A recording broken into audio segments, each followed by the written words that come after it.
இன்னைக்கு TTF task டே 2 அதுக்கான முதல் ப்ரோமோ போட்டிருக்காங்க. இந்த ப்ரோமோவில் இன்னைக்கான முதல் டாஸ்க் என்ன அப்படின்னு பார்த்தீங்கன்னா, ஒரு பாக்ஸ் ஒன்று வச்சுருக்கிறாங்க கார்டன் ஏரியாவில். அந்த பாக்ஸ்குள்ளே நிறைய பால்ஸ் இருக்குது. White balls, gold ball, black ball, இந்த மாதிரி கலரான பால்ஸ் இருக்குது. இதை வந்து பர்சர் அடிக்கும் போது எல்லா கண்டஸ்டண்ட்டும் போய்ட்டு அந்த பாலை கலெக்ட் பண்ணிட்டு வரணும். சரிங்களா? அதில் கருப்பு பால் யார்கிட்ட வருதோ பஸ்ஸர் அடிக்கிறதுக்குள்ளே அந்த பாலை இன்னொரு நபர்கிட்ட மாற்றணுமா. அப்படி பஸ்ஸர் அடிக்கும் போது யார்கிட்ட அந்த கருப்பு பால் இருக்கோ அவங்க அவுட்டு. இதுதான் டாஸ்க். இந்த டாஸ்கில் நமக்கு ஏற்கனவே அப்டேட் வந்துருச்சு. யார் ஜெயிக்க போகிறாங்க அப்படின்னு பார்த்தீங்கன்னா, சாண்ட்ரா அவர்கள் தான் ஜெயிக்கிறதாக நமக்கு தகவல் வந்திருக்கு. ஸோ இதை பார்க்குறதுக்கு முன்னாடி நேற்று நடந்த டாஸ்க்கை நம்ம பார்த்துருவோம். முதல்ல சுபிக்ஷா அவர்களுக்கும் இவங்க அரோரா அவர்களுக்கும் ஒரு கைத்தட்டு. ஏன்னா கிட்டத்தட்ட ஒரு 6 மணி நேரத்துக்கு மேலே அவங்க 2 பேருமே அந்த டாஸ்க்கை வந்து நின்று இருக்காங்க. அண்ட் கமருதீன் அவர் வந்து ஒரு வாட்டி கையை எடுத்துருக்கிறாரு. கையை எடுத்தும் பிக் பாஸ் வந்து அதை பற்றி சொல்லாமல் அவரை ஸ்டில் அலோவ் பண்ணியிருக்காங்க டாஸ்க் விளையாடுறதுக்கு. ஸோ அங்கே வந்து ஒரு ஸ்கேம் பண்ணிட்டாங்க. கமருதனை வச்சு ஒரு ஸ்கேம் பண்ணிட்டாங்க. சேனல் ப்ராடக்ட் அப்படிங்கிறதுனாலே வந்து பிக் பாஸ் வந்து அமைதியாக இருந்துட்டாப்பில். மற்றவங்களாம் கை எடுக்கும்போது, இப்போ கானா வினோத்து கை எடுக்கும் போதெல்லாம் கரெக்டாக கேட்டார். சபரி ஒரு வாட்டி கை எடுக்கும் போதெல்லாம் கரெக்டாக கேட்டார். எல்லாமே அவர் கேட்டாப்புல. ஆனால் கமருதனை மட்டும் அலோவ் பண்ணியிருக்காங்க. இது மிகப்பெரிய ஒரு ஃப்ராடு வேலை சேனல் சைடில் இருந்து. இது ஒரு பக்கம் இருக்கா. அந்த டாஸ்கில் வந்து சுபிக்ஷாவும் அரோராவும் ஷூ போட்டு, எல்லாருமே ஷூ போட்டு நிற்கிறாங்க. பார்வதியும் திவ்யாவும் மட்டும் ஷூ போடல. ஏன் அதை அவங்க பண்ணலை எனக்கு தெரில. திவ்யா கணேசன் அவர்கள் வந்து 4வது ஆளாக கீழே இறங்குறாங்க. அவங்களுக்கு 6 பாயிண்ட் வந்து கொடுக்குறாங்க. இப்போ யார் வந்து இறங்குறாங்களோ இறங்குறதுக்கு எப்போ பாயிண்ட்ஸ் வந்து கொடுக்கப்படுது. அதில் ஃபர்ஸ்ட் இறங்குனது வந்து சாண்ட்ரா தான் நினைக்கிறேன். சாண்ட்ரா தான் இறங்கியிருக்காங்க. அடுத்து விக்கல்ஸ் அப்படியே ஒருத்தராக இறங்குறாங்க. சுபிக்ஷா அந்த முதல் டாஸ்க்கை வின் பண்ணுறாங்க. சரிங்களா? வின் பண்ணிட்டாங்க. இப்போது அடுத்து என்ன அப்டேட் வந்திருக்கு அப்படின்னு பார்த்தீங்கன்னா, டிடிஎஃப்பில் நம்ம பார்ட்டிசிபேட் பண்ணுறது தான் முக்கியம். ஜெயிக்கிறோம் தோக்குறோன்றதை தாண்டி எந்த அளவுக்கு நம்ம பார்ட்டிசிபேட் பண்ணுறோன்றது தான் முக்கியம். இப்போது 2வது டாஸ்க்கு. இந்த 2வது டாஸ்கில் சாண்ட்ரா அவர்கள் ஜெயிச்சிருக்காங்க. சுபி தான் கடைசி, அதாவது முதல் அவுட் ஆகிறது சுபிக்ஷா. நான் இதுக்கு முன்னாடி ஒரு வீடியோ போட்டிருப்பேன், சுபிக்ஷா தான் இந்த சீசனுடைய டைட்டில் வின்னரோ. ஏன்னா டிடிஎஃப் டாஸ்கில் கண்டிப்பாக சுபிக்ஷா வந்து 100% பர்ஃபார்ம் பண்ணுவாங்க. அது மட்டும் இல்லாமல் சேனல் வந்து பயங்கரமாக புஷ் பண்ணுறாங்க சுபிக்ஷா ஃபைனல்ஸ்க்கு. அதனால் அந்த கர்டசி அடிப்படையில் டைட்டில் கொடுத்துருவாங்களோ அப்படின்லாம் நான் யோசித்தேன். பட் பரவாயில்ல. அடுத்து வரக்கூடிய இன்றைக்கே 2 டாஸ்க் நடக்குது. 2வது டாஸ்க் வந்து ஏதோ பசில் டாஸ்க். அப்படியே முழுக்க மலையாள பிக் பாஸை பார்த்து காப்பி அடிச்சிட்டாங்க. எல்லாமே மலையாள பிக் பாஸில் வந்த டாஸ்க்கு. அதை பார்த்து அப்படியே காப்பி அடித்து கொடுத்துக்கிட்டு இருக்காங்க தமிழ் பிக் பாஸில். ஸோ நல்லா தெரிஞ்சு போச்சு, இந்த கிரியேட்டிவ் டீமுக்கு கொஞ்சம் கூட கிரியேட்டிவிட்டி கிடையாது. 2வது டாஸ்கில் சாண்ட்ரா தான் ஜெயிக்கிறாங்க.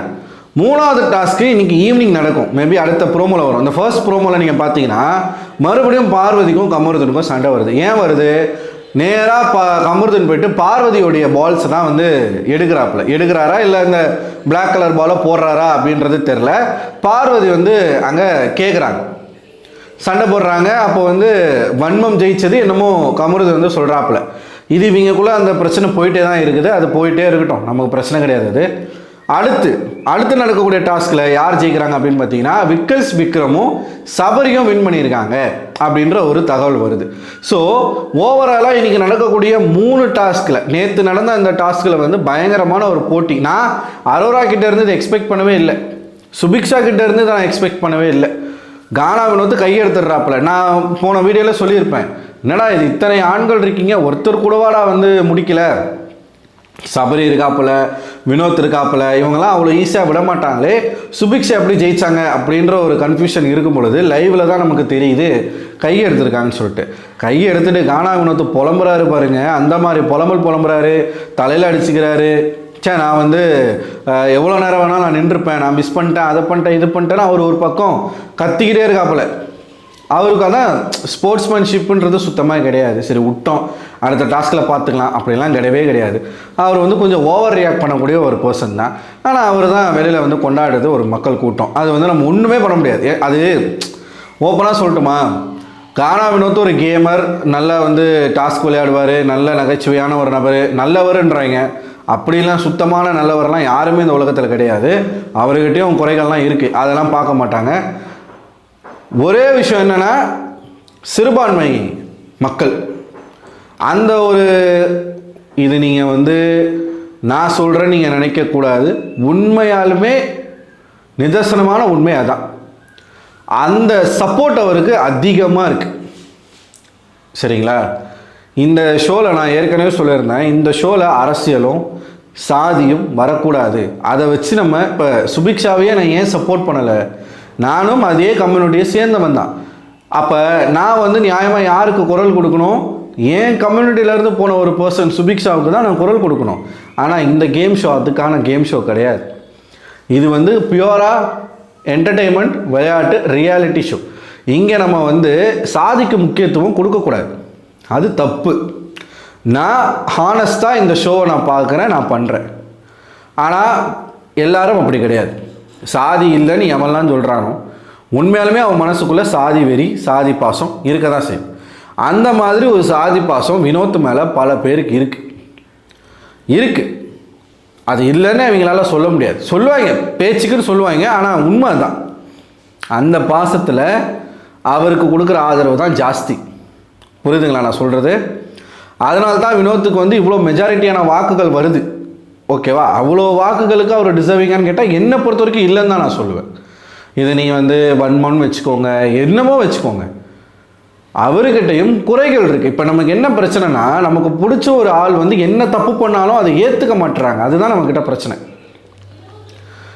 எஸ், வினோத்துக்கிட்ட குறைகள் இருக்குங்க, ஆனாலும் அவரை நான் ஆதரிக்கிறதுக்கு இந்த ஒரு பாயிண்ட் இருக்குது அப்படி சொல்ல மாட்டாங்க. இங்கேருந்து வர ஒருத்தர் ஜெயிக்கணும், இதை தான் சொல்லுவாங்க. அப்படி நம்ம இங்கே பார்க்க, இது ஒன்றும் எலெக்ஷன் கிடையாது, தேர்தல் கிடையாது. தேர்தலில் காட்டுங்க, தேர்தலில் அந்த மாதிரி வந்து நிற்கிற ஆட்களுக்கு நீங்கள் ஓட்டு போடுங்க. விளிம்பு நிலையில் இருக்கக்கூடிய மக்களுக்கு ஒரு அதிகாரத்தை கொடு, அவன் ஜெயிச்சிருவான். அவன் ஜெயிக்க வேண்டிய இடம் அது. அங்கே அவனை தோக்கடிக்கிறீங்க, இங்கே அவனை ஜெயிக்க வைக்கணுன்றீங்க. உங்களை புரிஞ்சிக்கவே முடியல என்னால். நான் சொல்கிறது புரிஞ்சவங்களுக்கு புரியும், புரியாதவங்களுக்கு ஒன்றுமே பண்ண முடியாது. சரியா? ஸோ இது முதல் டாஸ்க்கு இப்படி நடக்குது. ரெண்டாவது டாஸ்கில் என்ன நடக்க போகுதுன்றதை நம்ம லைவில் தான் பார்க்கணும். மூணாவது டாஸ்கில் விக்கல்ஸ் வந்து ஜெயிச்சிருக்காரு அப்படின்னு சொல்கிறாங்க, விக்கல்ஸும் சபரியும். ஸோ இந்த நாளினுடைய முடிவில் டாப் பொசிஷனில் இருக்கிறது யார் அப்படின்னு பார்த்தீங்கன்னா, ஃபர்ஸ்ட் பொசிஷனில் விக்கல்ஸ், விக்ரம், சபரி. ரெண்டாவது பொசிஷனில் கமருதீன். ஓகேவா? லாஸ்ட் பொசிஷனில் சுபிக்ஷா இருக்காங்க. சுபிக்ஷா, சாண்ட்ரா, பார்வதி, அதுக்கு மேலே திவ்யா, அதுக்கு மேலே மற்ற ஆட்கள் வந்து வரதாக சொல்கிறாங்க. இப்போ கானா வினோத், கமருதீன், அதுக்கப்புறமா இவர் விக்கல்ஸ், விக்ரம், சபரி, இவங்க எல்லாமே வராங்க. ஸோ எனக்கு தெரிஞ்சு சுபிக்ஷா ஆட்டம் முடிஞ்சு. இதுக்கு மேலே அவங்கள வந்து சேனலால் காப்பாற்ற முடியாது. ஏன்னா இதுக்கப்புறம் அவங்க வந்து ஜெயிச்சு பெருசாக மெஜாரிட்டியான பாயிண்ட்ஸ் வந்து எடுத்து இந்த டாஸ்கில் வின் பண்ணுறது வந்து கஷ்டம். போக போக வந்து ஃபிசிக்கல் டாஸ்க்காக வரும். அதனால் சுபிக்ஷாவுக்கு கஷ்டம் தான். அதனால் இந்த வாரம் சுபிக்ஷா எவிக்ட் ஆவாங்கன்னு நான் நினைக்கிறேன். சுபிக்ஷாவுக்கு வந்து மனசுக்குள்ளே ஒரு ஓவர் கான்ஃபிடென்ட் ஜாஸ்தியாக இருக்கும்னு எனக்கு தோணுது. ஒரு மாதிரி லைட்டாக கொஞ்சம் ஹெட்வெயிட்லாம் எட்டி பார்க்குது. நான் ஒரு பெரிய ஆள், நமக்கு பெரிய மவுஸ் வெளியில் இருக்குது. நான் இல்லைன்னு சொல்ல, பெரிய மவுஸ் இல்லை, இருக்குது. விக்கல்ஸ் கூட இல்லாமல் சுபிக்ஷா தனித்துவமாக விளையாடி இருந்தால் இந்நேரத்துக்கு சுபிக்ஷா டைட்டில் வின் பண்ணுறது கூட வாய்ப்பு இருக்குது.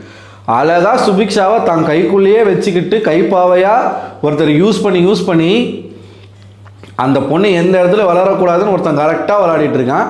அது அந்த பொண்ணுக்கு தெரியவே இல்லை. வந்த ஆட்களும் அவங்க குடும்பத்துலேருந்து வந்த ஆட்களும் கிளியராக அதை சொல்லாமல் நீ எல்லாரு கூடயும் பழகு, ஒருத்தர் கூட மட்டுமே பழகாதன்னு சொல்லிட்டு போகிறாங்க. பீட் பாக்ஸிங் பண்ணாதன்னு ஓப்பனாக சொல்ல தெரிஞ்ச சுபிக்ஷா தம்பிக்கு விக்கல்ஸ் கூட பழகாத உன்னை வச்சு எமோஷனல் கேம் ஆடுறாருன்னு சொல்ல தெரில.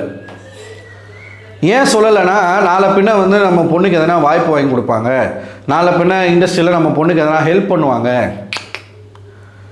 அப்படி நினைக்கவே நினைக்காதீங்க.